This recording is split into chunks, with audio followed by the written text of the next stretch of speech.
Hello mga kasisi. Hindi ko alam kung paano ako mag-i-start. Nagtanong ako dati, bakit hindi tumataas yung engagement ko? Naggagala naman ako, ginagawa ko naman yung panonood, yung tamang engagement. Pero bakit hindi pa rin tumataas yung ah, 'di ba yun yan, ba't hindi pa siya tumataas? Kasi almost 4 days na ngayon na ganyan siya. Malungkot dahil kung hindi na ako qualified sa pagiging sa pag-monetize, dahil lahat ng mga bawal na slide picture, mga picture na binigyan ng music, mga copyright, memories na rides, lahat binura dahil dapat maglinis daw. Nung naglinis naman ako, doon siya nag-start na bumaba. Hindi ko alam kung doon ba yon na dahil naglinis ako o dahil sa maling ginagawa ko. Baka isa yan sa dahilan bakit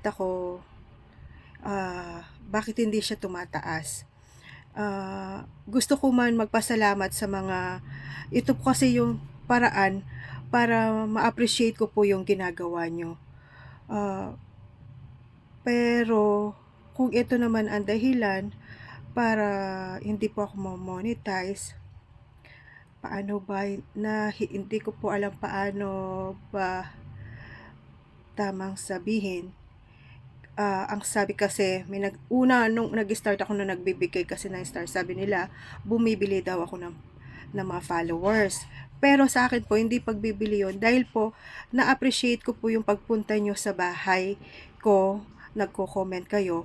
Pero sinabi sa akin, bakit hindi siya tumataas? Kasi hindi po ang tamang engage.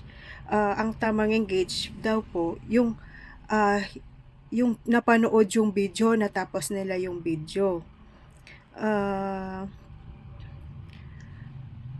paano ba? Itatry ko po, hindi na po ako magla-live. Baka yun po yung nagiging violence ko, yung pagbibigay ng appreciation sa mga dumadaan sa akin.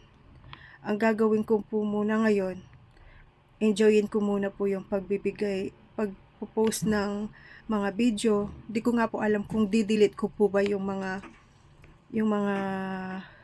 ginawa kong video or stay na ganon. Sa ngayon po, pasensya na po muna. Kahit na appreciation po yung ginagawa ko, kung labag naman po pala yun sa pag-monetize, stop ko muna po. Sana po maintindihan nyo. Susunod muna po ako dito. Sana po supportahin nyo pa rin ako. Salamat po.